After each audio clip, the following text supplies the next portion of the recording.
These are 12 of some of the most insane watches worn in 2023. What's going on, guys? Welcome back to the channel. Today we're taking a look at some of the most outrageous, most expensive, and downright most insane watches worn from the past year. Before we get started, subscribe to the channel because I have more videos coming like this every single week. And smash that like button real quick because this is my first long form video, so try not to roast me too hard in the comments. Ed Sheeran has one of the most insane watch collections, and what's pretty cool is a lot of times he performs while wearing these pieces. Like here wears a Patek Philippe Grand Complications reference 5208P-001. That's one of 5 of the most complicated wristwatches ever made by Patek, and it's also super rare with less than 100 of this reference ever produced. His though, that's in platinum, is now a discontinued model. The only one they continue to make is the one in rose gold, but one like his in platinum sold at Christie's in March for 7.8 million Hong Kong dollars, which is roughly 1 million US dollars for this watch. Next we have Pharrell Williams, the newly creative director of Louis Vuitton, which must pay out a pretty big salary because last year he rewarded himself with a purchase of this Mille UP01, which is the thinnest watch in the world at 1.75 millimeters and is limited to only 150 pieces and boasts a retail price of $1,750,000. Rihanna definitely shined bright like a diamond at the Louis Vuitton fashion show when she wore this Jacob & Co. Brilliant Flying Tourbillon, but she didn't wear it on her wrist. She actually wore this as a choker. That's covered in 30 carats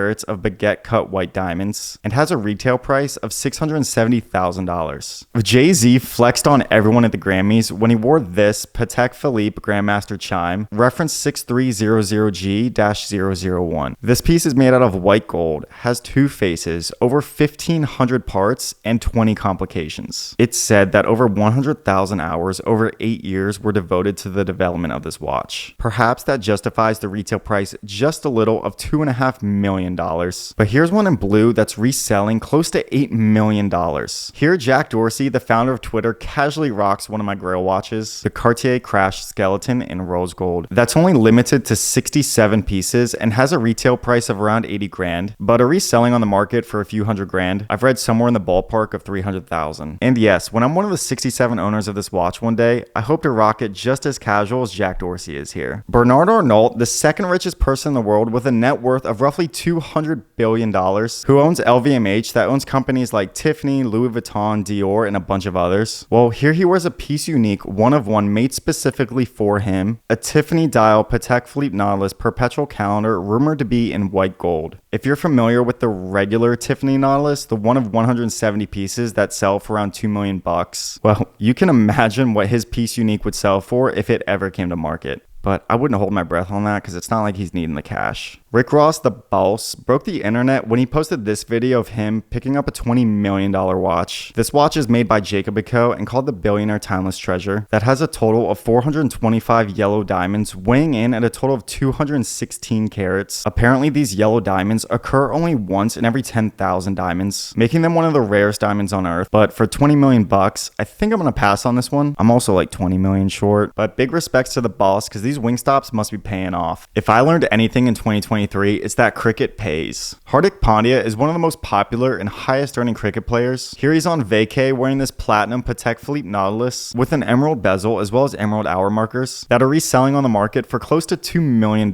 So I have a question for you that I want you to put in the comments. The question is, if you had $2 million to spend, are you taking a steel Tiffany Patek or are you taking the platinum emerald set one? I'm taking the emerald one. All right, I'm not trying to glaze Lebron, but the fit here goes crazy and the wrist game goes even harder. Because here he's wearing an Audemars Piguet Royal Oak Tourbillon Ultra Thin. It's either extra thin or ultra thin.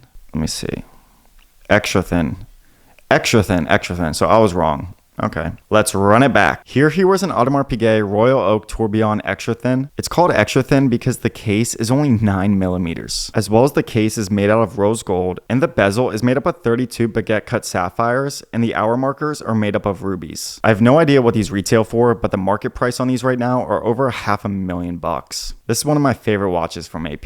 There's nothing I hate more than buying a watch and realizing afterwards I could have bought it elsewhere for cheaper, so that's why I always use Jomashop as is my marketplace when buying watches. Whether it's an AP, Rolex, Omega, Seiko, or even a Citizen, Jomashop usually beats out every competitor's prices. They authenticate every watch that's sold, so you don't have to worry about fakes. And what I think is pretty cool is they're headquartered out of Brooklyn. If you're shopping watches, go to Jomashop first, or at least include them in your search, because I can almost guarantee you they'll have the best price. I want to thank them for sponsoring this video, because they trust me in helping getting their brand name out there, and I trust them when shopping for watches. Tennis legend Roger Federer, well, his wife Mirka wore a stunning piece at Wimbledon. That's a Rolex Day-Date reference 228396 that's in platinum with a diamond dial and an emerald bezel, including baguette diamond and emerald hour markers, with a retail price of a whopping 470 grand, but on market is reselling for almost double that at about $1 million. On Corey Gamble's wrist here is an Audemars Piguet Royal Oak perpetual calendar, and if a perpetual calendar AP isn't crazy in itself, this one is even crazier. This has an open work dial, 18 karat white gold casing, with baguette diamonds around the bezel and princess cut diamonds on the bracelet, totaling 994 diamonds. That's just shy of 10 total carats of diamonds on this watch, with a market price of around $700,000. And the GOAT Tom Brady has been rocking some insane pieces since his partnership with IWC ended. I'm not saying IWC doesn't make great watches, but they don't make watches that cost a few $1,000,000. Here on his wrist is a Patek Philippe Sky Moon Tourbillon, reference 5002R. During the years this watch was produced, it was the most complicated wristwatch ever made by Patek, and his here is one of the rarest versions with only 25 pieces being made. This watch is double-sided with a perpetual calendar and more complications on the front and a sky chart on the back. One of these sold at Christie's in 2022 for 24.5 million Hong Kong dollars, which is over $3 million for this watch. I think it's pretty safe to say it was a great year for watches. And comment below, out of these, if you had your choice, what would you choose? I think I'd take Ed Sheeran's Patek Philippe Grand Complications. I think it has plenty of complications that you need, and to me, it looks absolutely stunning. Thank you for watching my first video. Smash that like button if you enjoyed it, and subscribe to the channel because I have more videos coming like this next week.